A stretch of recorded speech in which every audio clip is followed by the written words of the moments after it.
Welcome to our retail committee for August. Without further ado, we have City of Mesa in with us today to talk about forestry. So Stephen and Addison and Jake Simon, it's all you. All right, Trish, thank you.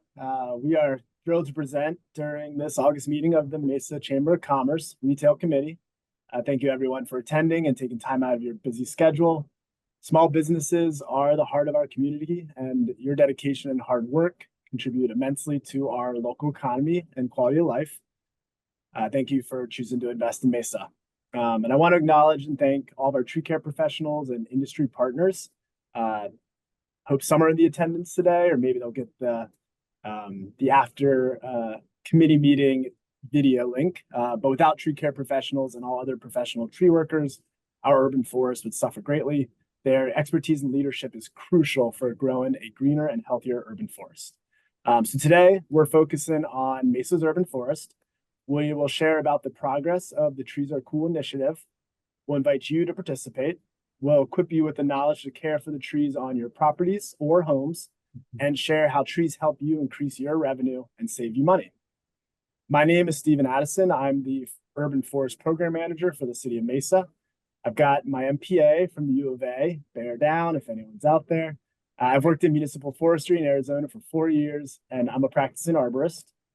What does an urban forest program manager do? Just like city departments that maintain vital infrastructure like bridges and roads, I'm here to ensure our urban forest is considered vital infrastructure and thrives. Healthy trees maximize the benefits we all enjoy, from cleaner air to cooler temperatures. Joining me today is Jake Simon from American Forests. Jake. Thanks, Stephen, and great to see everyone. And again, thank you so much, Trish, for inviting us to come talk with everyone. My name's Jake Simon. I am an ISA arborist going on 9 years now. I've been in the industry almost 20. And I work for a company called American Forests. We're the oldest nationwide nonprofit focused on conservation. And so I work across the Southwest, but I live here in Maricopa County, so it's the main focus of a lot of my work. And so I'm really excited to speak with you all today and help you learn a little bit about what the urban forest is and how it can be beneficial to your businesses. Thanks, Jake. If you have any questions during the presentation, please drop them in the chat. We will try to respond during the presentation or save your questions for the end. We anticipate the presentation to run about 20-30 minutes. Before we start, we would like to hear from you. So if everyone can pull up their chat.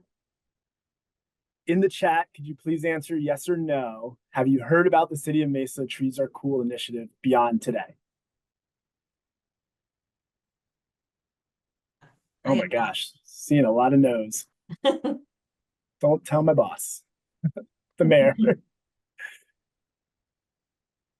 In the chat, can you please answer yes or no? Do you have any trees at your property, business, or home?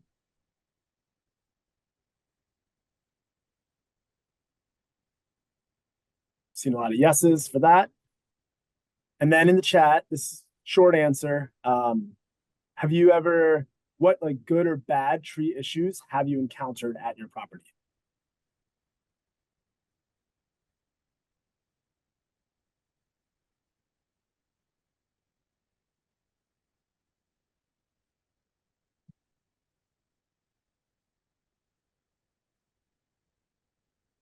Storm damage, broken tree branches. Yeah. We'll talk a little bit about those. We're not going to dive too much into the specific maintenance, but we are here. This is an introductory meeting. Feel free to follow up with us afterwards. And we're here to really get our urban forest to thrive. But first, a quick shout out to our climate action plan. In 2021, Mesa Mayor Giles and Council adopted Mesa's Climate Action Plan, or MCAP. We created the MCAP as our commitment to proactively and responsibly protect and conserve Mesa's environment and natural resources. We set forth ambitious, community-focused goals that will contribute to the overall climate impact for Mesa. The Climate Action Plan focuses on 6 areas: as shown on this slide, to ensure that together we are working toward a healthy, climate-ready community. Trees, believe it or not, fall under all of those focus areas. Next slide, Jake.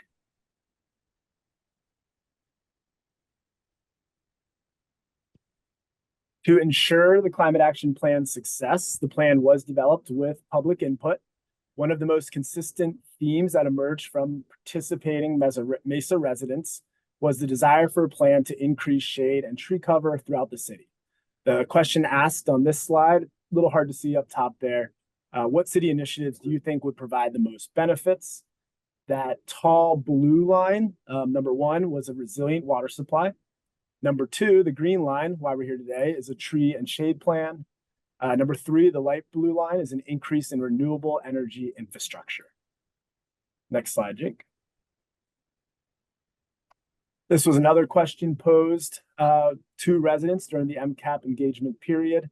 Which urban heat mitigation action do you support? Planting trees was the most popular action. So our residents, we hear you. Next slide, please. In direct response to this valuable feedback, Mayor and Council launched the innovative Trees Are Cool initiative in 2023. This ambitious initiative empowers all of us to plant 1 million trees by 2050. As Mayor Giles himself emphasizes, planting a tree is a powerful way to make a real difference. Trees not only beautify neighborhoods, parks, and shared spaces, they also play a critical role in providing shade, filtering greenhouse gas emissions, and helping to cool our entire community. Hey, can I pause real quick? Yes. Willie just joined our group, and can you explain to him how to see the screen? Yeah, welcome, Willie. Up top, if you hover your mouse at the top of your screen, you'll see a green and black bar. If you go to the view options, click that, and you'll see Jake Simon as a shared screen, and you'll be able to join us. I got it. Thank you. Yeah, of course, William. So yeah, Trees Are Cool initiative helps each of your businesses too. Jake actually mentioned to this, and I didn't even think about it. This initiative has gained national recognition. It invests tree infrastructure into our communities and cools our businesses and homes, extending patio seasons, outdoor shopping seasons, and just making our community more inviting to everyone. Next slide, Jake. So to recap, our residents love trees. They are participating in the initiative.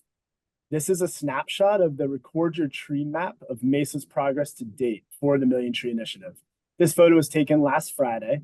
Since government only manages approximately 8 to 20% of land in the municipality, we need your help. Private entities or homeowners and business owners manage the rest. That ratio is represented in those numbers below the map. And to put things in perspective, Mesa has a population of approximately 500,000 residents. If everyone planted 2 trees, we would achieve the Mayor and Council's goal much sooner.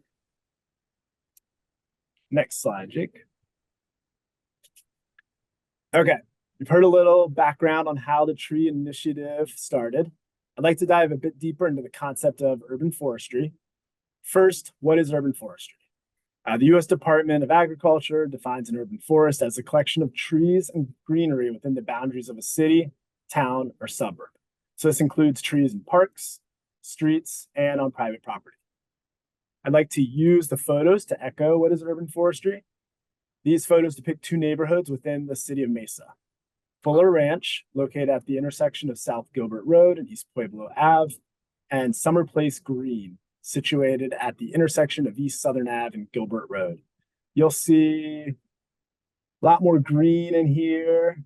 These highlighted green are public trees that we manage on both the maps. At the neighborhood level, we see trees in front of houses, streets and roads, and at businesses. All those trees together provide our canopy cover, or the shade we walk under and park under during a hot summer day. Fuller Ranch neighborhood has 9% canopy cover, and Summer Place Green has a 20% canopy cover. We at the city would like to encourage everyone to aim for a 15% tree canopy cover. That is the recommended tree canopy cover for a desert city and provides us with numerous benefits. Jake from American Forest will dive deeper into canopy cover and benefits very shortly. And we at the city will be focusing the majority of our tree planting efforts in neighborhoods below 15% tree canopy cover. So what does that look like at the individual level? Next slide, Jake. This image shows the existing tree canopy cover at a commercial space in Mesa. The yellow dots are existing trees, and that is a 7% canopy cover for that parcel.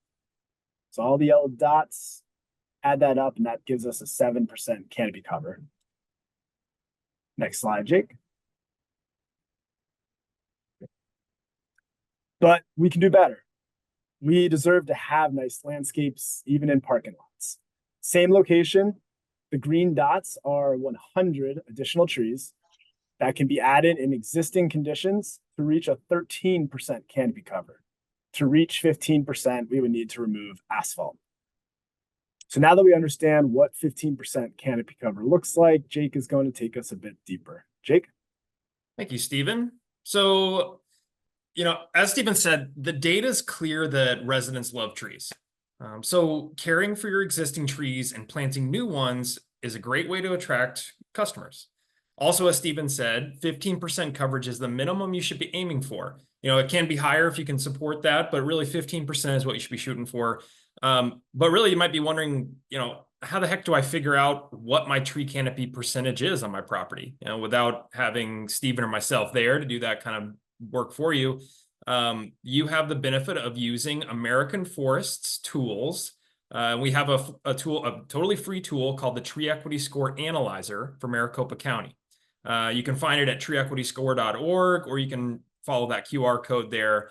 But using it, you can easily search for your property address, and then you immediately know how much current tree canopy percentage there is, as well as how much tree canopy your property could support based on plantable space, like Stephen said, without tearing up asphalt. 15% is what the Forest Service considers ideal for a desert biome, but you can certainly go higher if your property and your resources allow it. Some of the screenshots there are from the American Forest Tree Equity Score Analyzer tool. The screenshot on the left is kind of the overview of Mesa. It shows the different block groups, and then you can zoom all the way into the parcel level. And I did zoom into the parcel that Stephen works out of, and look at that, it's only a 2% tree canopy. But it could support much higher than that. So there's lots of different ways you can use this tool. If anyone's interested in a real deep dive in it, I'm happy to do that. We can do that offline if you want to contact me. But just so you know, this tool is out there and you can use it to easily find out how much tree canopy you have on your property or properties. So those benefits that we talked about, getting to that 15%, really there's three different types of benefits. There's financial benefits, environmental benefits, and social benefits. But being that this is the Chamber of Commerce, I think I'm going to spend most of the time on the financial benefits. And let's talk about some of those. So there's a lot of different benefits that trees can bring to your property and the proper management of those trees. It can increase your property values. Trees enhance the aesthetic appeal of commercial properties, leading to higher property values. Well-landscaped properties with mature trees can see values up to or more than 15%. That's a very great investment. It can also attract more customers. So tree-lined streets and shaded areas create a more inviting environment for shoppers and customers, and this can lead to increased foot traffic and longer customer visits and ultimately boosting sales. And like Stephen said, having those trees there can extend your patio season, your shopping season, because folks like to shop at places that have trees. Can also save you money on your cooling bill. So having trees in the right spot can provide the right type of shade that can reduce your air conditioning costs. It can be pretty significant if you have the right trees in the right spaces around your property. And we all know it gets very, very hot and our air conditioning bills go up drastically here, especially in the summer. You can also enhance employee productivity and satisfaction. Happy employees make a better business, and a greener, more pleasant work environment can improve employee morale and productivity. There's a lot of studies that show that employees with access to natural views and green spaces report higher job satisfaction and better overall health. And keeping those employees is a lot cheaper than losing them and trying to fix that turnover and get new people in there. You can also reduce the stormwater damage costs. when we do get rains here, which is seeming less and less frequent, those floods can cause damage, and trees help absorb and filter that rainwater and reduce the runoff. So you can reduce those costs associated with water damage. They also help improve your business image and community relations. Businesses that invest in urban forestry and sustainability initiatives often enjoy a better public image, which can then lead to stronger community ties, customer loyalty, and really just a positive reputation. There's also potential for tax incentives and grants. Stephen would know this much better working with the city, but there's a lot of incentives available for businesses that engage in green practices, including tree planting, maintenance, turf removal, and conversion projects. But these can offset some of the costs involved in setting up your landscaping in the right way. They can also increase retail sales. So research has shown that customers are willing to pay more for goods and services in an area with an attractive landscaping and tree cover. This can directly increase retail sales for businesses. And then kind of lastly, another one, trees can provide windbreaks and shade, which not only, as we talked about, can reduce your energy costs, but they can protect those buildings and paved areas from weather-related wear and tear, and again, can lower your overall maintenance and your repair costs over time. So some of the environmental benefits, I think most people know about these, but it's very much worth touching on because it does affect, not only your business and where it's at, but everyone that lives in the area. Trees improve air quality. They filter and absorb pollutants and filter out and absorb carbon dioxide. They also are helping to mitigate the effects of climate change. So again, just an overall good thing to have. Water quality. Trees, like I said, they filter and reduce that stormwater, but they intercept that rainfall on their leaves and branches and trunks and allow it to infiltrate the ground slower and better. So this not only reduces the possibility of flood damage like we talked about, but it significantly improves the quality of the water entering our systems. And by improving the soil structure and permeability, they also help recharge groundwater supplies, which is a huge thing here. Soil health, trees not only prevent erosion, using their roots, but they also really help the soil itself, which soil health here, as a certified tree nerd, it's something that I'm always looking at and is a big issue in Maricopa County is just the quality of our soils here, and trees can help that. All right, so lastly on the environmental benefits, biodiversity and habitat. So trees provide obviously habitat and food for a variety of wildlife and support local biodiversity. This can create a more vibrant and attractive environment around your business properties as well. Being able to see, birds and pollinators and squirrels and all the lovely creatures that come along with having trees in your area is a big benefit.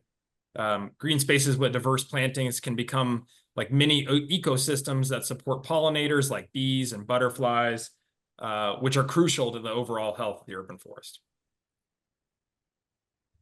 And so lastly are the social benefits. So there's the mental health and the well-being aspect. Green spaces improve those not only for employees and customers, but for everyone that lives in the neighborhood.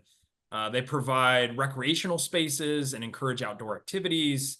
They contribute to a sense of community and aesthetic appeal, making common areas more pleasant. And then shade. So shade's one of those benefits that is, we've talked about in each. It's a financial benefit, it's an environmental benefit, it's a social benefit, kind of depending on what aspect you're viewing it from. We all know the feeling of jumping from mesquite shade to mesquite shade. And you think about your consumers speed walking from their car to your business across the hot, unshaded parking lot. How can you make that experience better for not only for them, but for others in the neighborhood? Well, you can create more shade through planting trees and maintaining the ones that are there. Now that we've talked about all these different benefits, the financial, environmental, and social benefits, it's important to know that these benefits aren't distributed equally among residents. And this is something that American Forest is really championing, and it's a big part of my job, is talking about this unequal distribution of these benefits. Historical practices like redlining and other discriminatory activities led to the disinvestment of Black, brown, and low-income communities in many ways, including green infrastructure. So to put it simply, if you are darker in complexion or lighter in the pocketbook, you probably have fewer trees in your community. This reality is called tree equity. So American Forest has developed a way to measure tree equity. We call it the tree equity score. You can go to treeequityscore.org to find more about that. But essentially, the thing to know is it's a score from 0 to 100, 100 meaning that you have achieved tree equity. 0, the lower the score, the higher the priority for people like me and Steven to get trees in those communities. And I want you to look at, so there's two images here. The image on the left shows the overall tree equity scores of cities within Maricopa County. So the more orange a city is, the lower the score. The closer it is to dark green, the higher the score. So the kind of the two extremes are Tolson, which is the lowest tree equity score. It's very orange there. And then Paradise Valley, which is a score of 100 and has tons of tree canopy. The negative effects of this uneven distribution of tree canopy come in a lot of different forms, but here in Maricopa County, the biggest way is through heat disparity. This is shown in the picture on the right. So the area on the right is an area in northern Scottsdale, which is very affluent, has a ton of trees, and it is 15 degrees cooler than the average temperature of the county. I want you to remember this as we move to the next slide. So 15 degrees cooler up in northern Scottsdale. This next slide, so contrast that area in northern Scottsdale is 15 degrees cooler with this picture on the left that shows an area in Mesa that is predominantly black and brown and low income. It's 12.8 degrees hotter than the average. That's a nearly 28-degree difference between rich and poor areas. And the picture on the right shows the tree canopy distribution, which if you overlay that with the heat differences, it clearly shows trees' role in cooling our cities. So your business could be a champion in this movement and help provide cool sanctuary for folks in your area, which will help to drive positive public perception, increase patronage, and average time spent there, along with all the other benefits that we mentioned.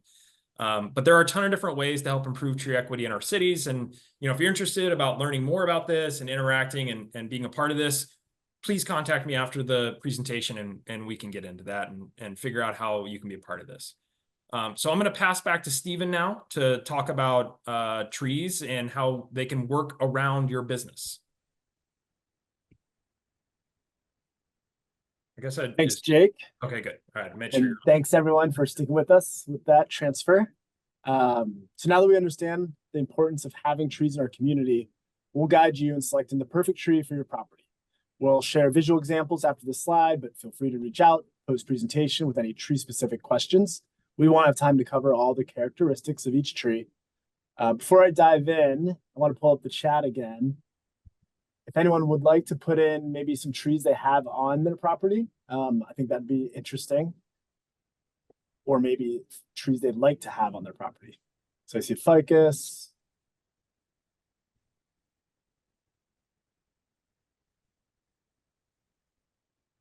Blake, Corey, James, you guys got any trees? Olive, okay. Yeah, great. Feel free to put more in. So the points on this slide are overarching themes to save you money and encourage customers to visit your business.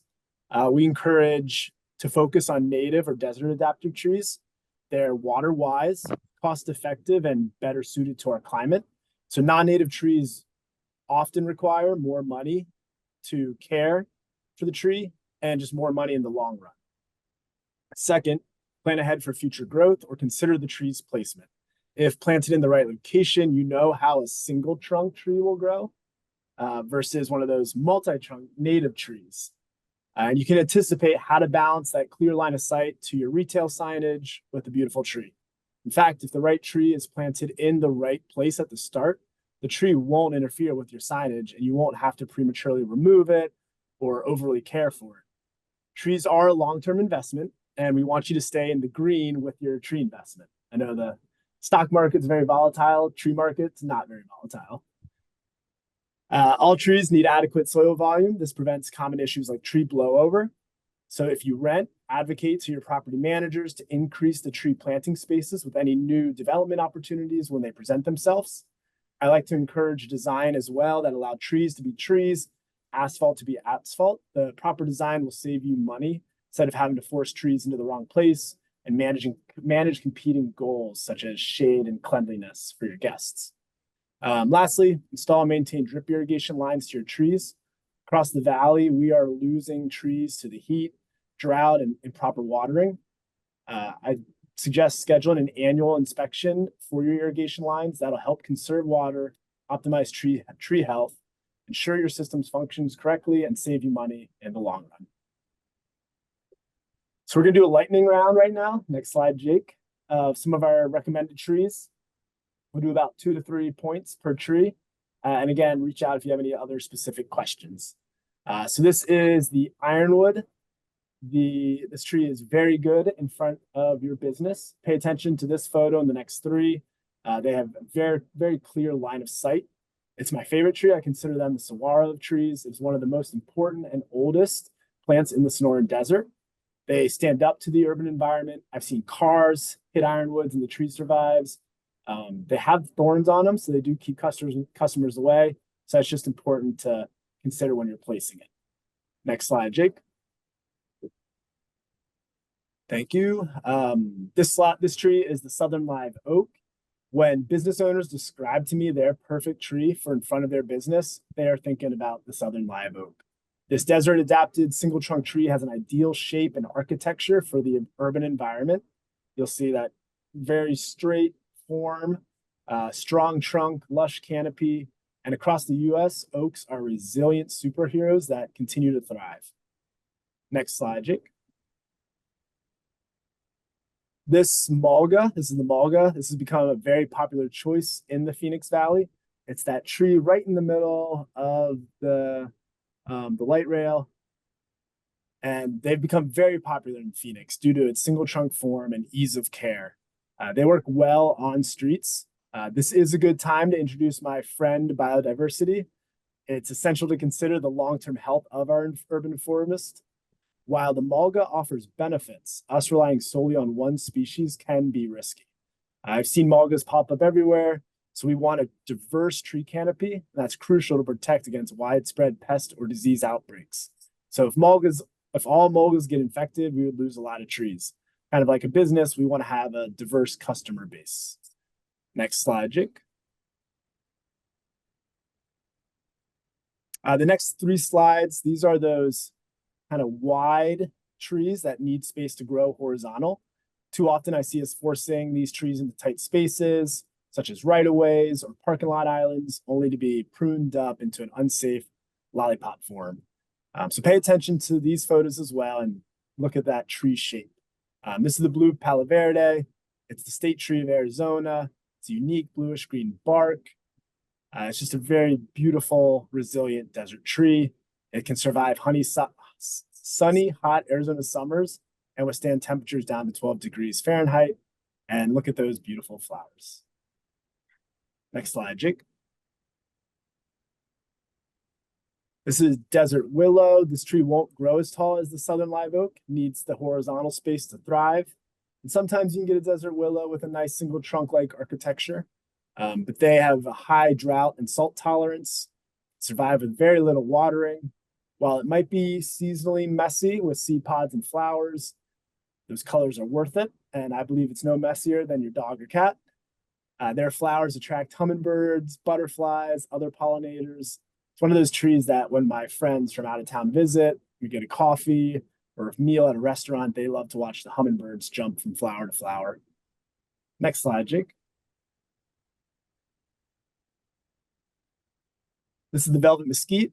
It's a Sonoran Desert native. Like many desert natives, it naturally grows as that shrub shape. But again, I wouldn't stay away from it. If you have more room on your property, this tree is ideal for our area. It fixes our soils with a nitrogen fixing bacteria. It improves that soil condition, especially if there's any growers or agriculture folks in this meeting. They prefer full sun and do very well in this natural habitat. It's been around for a while. Velvet mesquites are used for a variety of purposes. Notably, their wood is turned into charcoal and prized for delicious smoky barbecue.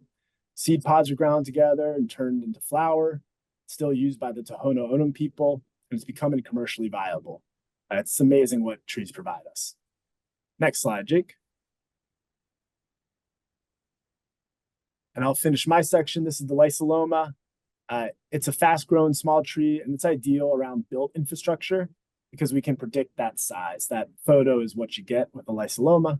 The flowers are small, fluffy looking, and pale cream colored, and the leaves are soft and smooth to the touch.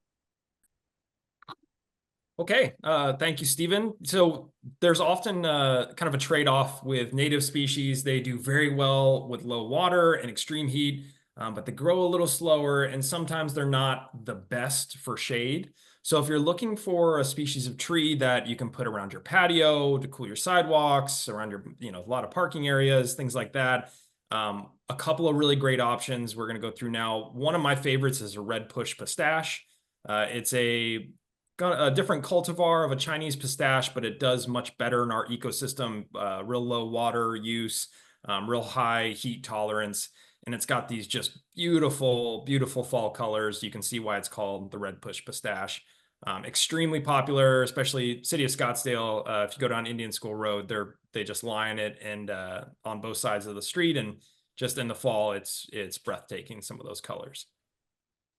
Another great choice is the Chinese elm.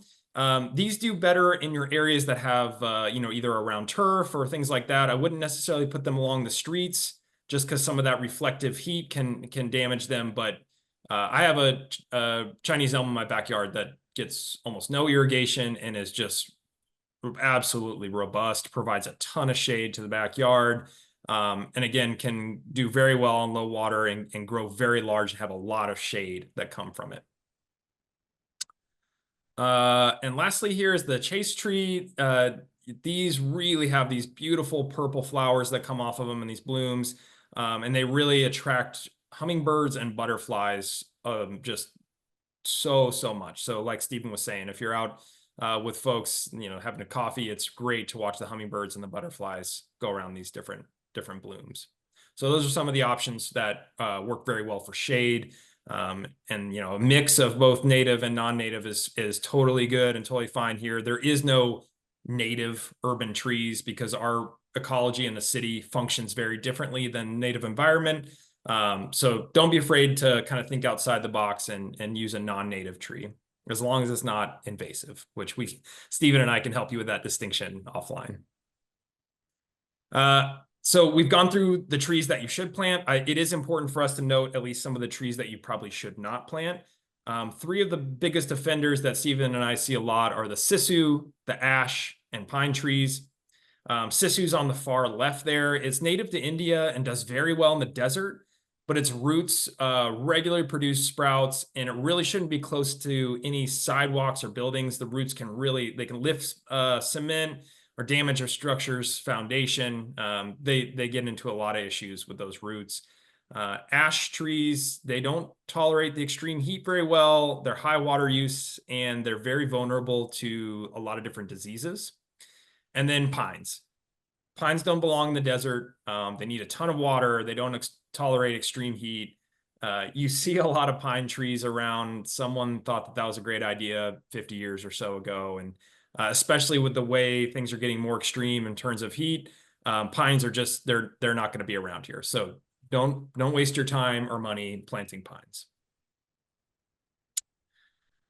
So, we talk a lot about these different, having trees at your property, but planting trees is fantastic, but really caring for the existing trees you have is maybe even more important because you can't replace time. So a tree that is mature, that's been there, is extremely, extremely valuable.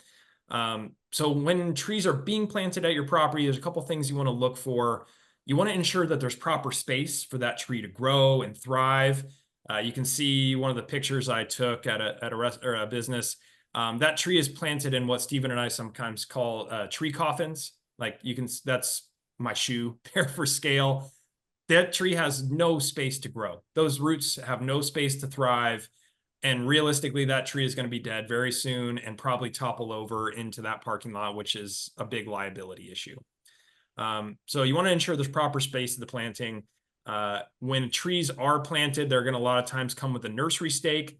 your landscaper or yourself, whoever's doing the planting, that nursery stake should be the first thing that comes out. And then you have 2 supporting stakes on the side that the tree is loosely connected to with some arbor ties, and we'll get into that a bit. But you want to remove that nursery stake very, very quickly right at the planting. Otherwise, the tree will kind of grow around it and it'll kill the tree. You also want to make sure they're not planted too deep. A phrase I use a lot is plant them proud. So plant the tree up proud. You don't want to have it too deep. Trees have what's called a root flare, where you start to see the trunk kind of come down. That should be exposed and not covered with dirt or mulch, because that can cause a lot of issues. You also want to, as we talked about, having the supporting stakes with the wire or the arbor ties, you want to remove that after a year.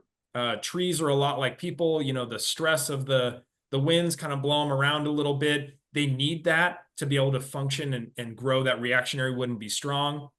And if you don't remove that wiring after a year, you'll run into a lot of issues, which I'll show you on a future slide here.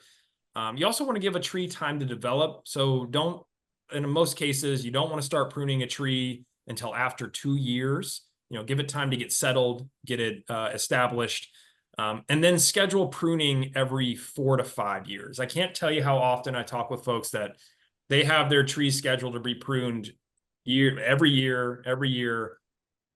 Unless there is a specific objective, you shouldn't be pruning your trees. Generally here, every 4 to 5 years is pretty good. And I'm going to tell you right now, a lot of times folks get kind of pressured into what's called monsoon pruning. So if any of you have landscaping contractors that work at your property, they might have asked you that, oh, you need to do this monsoon pruning before the season. I'm going to tell you that is not a thing. It's a gimmick. A lot of times with what they call monsoon pruning, they'll take out a bunch of the canopy on the inside, and that actually makes the tree more wind prone and more liable to have big branches snap off. Trees are a lot like, you know, if you see the cars getting tested in those wind tunnels, the wind goes over them. Well, trees need that thick canopy for the wind to go over and around it. If you start taking out a bunch of holes in the canopy, the wind's going to go through it, and you're going to have a lot of problems. Also irrigation. So drip irrigation is the most efficient way that we have here. But you want to make sure those emitters are being moved out as your tree grows. They should never be up right against the root or right against the trunks. That'll cause all kinds of rot issues. And that's not where your tree wants water. It wants it farther out where the roots are spreading all the way to the edge of the canopy. So as your tree grows, those irrigation emitters should be moved out. So let's look at some of the things of what not to do. Unfortunately, the picture on the far left is my neighbor. They did just about every single thing wrong that you can do with a planting. You can see that bamboo stick with the green tape around it. That's the nursery stake. They didn't remove that. And if they leave that on there for an extended period of time, the tree's going to grow into that and it'll cause all kinds of problems and kill the tree. They planted it too deep. They have one sort of supporting stake there, but it's not really supporting. So, you know, example of what not to do. And then the pruning on the 2 pictures on the right-hand side. I'm not sure what the objective is there, but you might as well have just removed all those trees. They're all going to die. There's no reason to prune that heavy. So again, just make sure when you are pruning, you have an objective. The ISA standard used to be no more than 25% of the canopy removed at any time. They've now lowered that much to just take as much as is needed while still achieving the objective.